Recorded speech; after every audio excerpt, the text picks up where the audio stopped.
Welcome to the Ballroom Dance channel. We are a worldwide community of ballroom dancers who meet here every day to chat all things ballroom dance.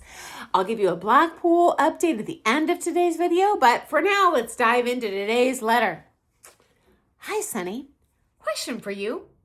I am a social dancer and kind of new to dance sport. There are so many comps to choose from. It's a bit much. What's the difference between the WDSF and the WDC comps? I'm in England, so the American competitions are an even bigger mystery. Which are the most important competitions to do? Are there any major international competitions in the United States? Your channel is so much fun. Thank you. Well, thank you. First of all, thank you guys for watching my channel. Secondly, thank you so much for sending questions. Makes my job so easy. Props to you. Okay, so first off, the WDSF, this primarily supervises the world of amateur dance sport. WDC, the World Dance Council, they primarily oversee the world of professional dance sport. Painting with a broad brush. Okay, next, general description. The WDSF, they tend to judge the couples based more on an empirical evaluation system, a points-based system. The WDC, meaning that pro organization, emphasizes the more artistic side when they're judging. My theory behind this is if you're competing pro, you've already mastered the technical pieces, right? So at that point, you're judging apples and apples.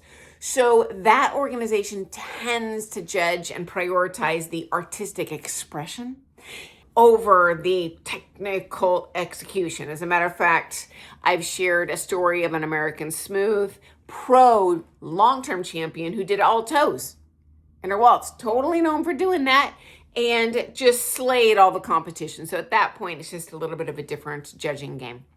Okay, next up, in England, there are 3 major international comps you need to go to, okay? And same thing for you Americans. If you're gonna fly over to England, here they are in this order of importance. Okay, number 1, Blackpool. Okay, so that's going on right now. That's the end of May every single year. This is up in a town called Blackpool, northwest England on the coast. That's going to be held in the Winter Gardens, which is kind of a big complex. And then there is a big ballroom in there called the Empress Ballroom. That's where the comp is held.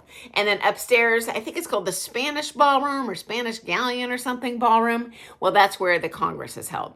So that's your number 1 comp. Number 2 comp, the UK Open. This is down in Bournemouth on the southern coast of England. So it's a bit of a drive. I rent cars every time I'm there. The nice thing about England is you can pretty much get anywhere in a day. So that's awesome. You just go and then find a bed and breakfast down there. Yes, friends, do find a bed and breakfast when you go to these big comps. Way cheaper than the hotels, okay? So at UK Open, it generally is in late January. Also, if you go down and compete at that comp, just be forewarned, that floor is like 120 feet long. That's the longest floor I've ever competed on. And they have an amazing live band there. It's like listening to professional recorded music. Incredible.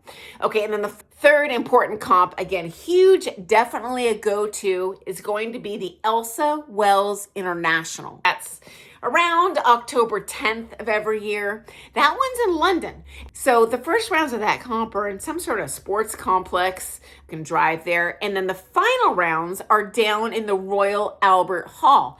And if you're in England, you probably know the Royal Albert Hall is a round floor. So that is insane. You see some real cray-cray dancing going on and collisions and stuff, even in the pro divisions, because none of us have a round routine. It's just weird. It's like, where's the alignment? But it's loads of fun. And that's actually the comp I'd mentioned where I saw a member of the royal family come and they kind of had him on a special little balcony and introduced himself. So all sorts of fans of ballroom dance all around the world. Okay, now your final question about which, if any, comps in the United States are kind of the important ones. So great question. That is the United States Dance Sport Championships. That's down in Miami, first week in September. And that's nice because you get to do a little side trip to Disney World if you're down there and you're a fan of that like me.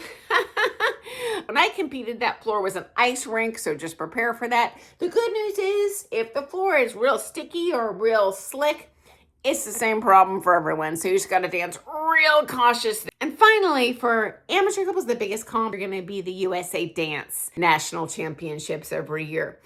I've done Miami, but the amateur was not as well attended as I would have assumed. But there were a lot of good international pro couples coming in. Okay, thanks so much for your question. And hey, send me an update on which comps you go to. Okay, and as promised, our Blackpool update. Once again, Blackpool knocked it out of the ballpark. Andre Rieu showed up. Don't know what the heck he was doing there. His orchestra wasn't there, but he was on stage. I'll send a picture of him here at the end, a little screenshot, so you can see if you don't know who he is, my American friends. Oh my gosh, he is the most incredible director. He has a beautiful classical orchestra. I've been to both his most recent US tours. I went to the concert in Portland and Seattle. Amazing, incredible. And he is a fan of ballroom dancing. As a matter of fact, he hired a friend of mine when he was performing in Holland to do a Viennese waltz group routine. And he does regularly hire dancers to do stuff like that. So he's a fan of ballroom dancing too. Oh my gosh, totally fangirling. Very favorite musician ever. And today's events were the pro ballroom and the by invitation only amateur team match. Okay, guys, have a wonderful, happy dancing day. Bye.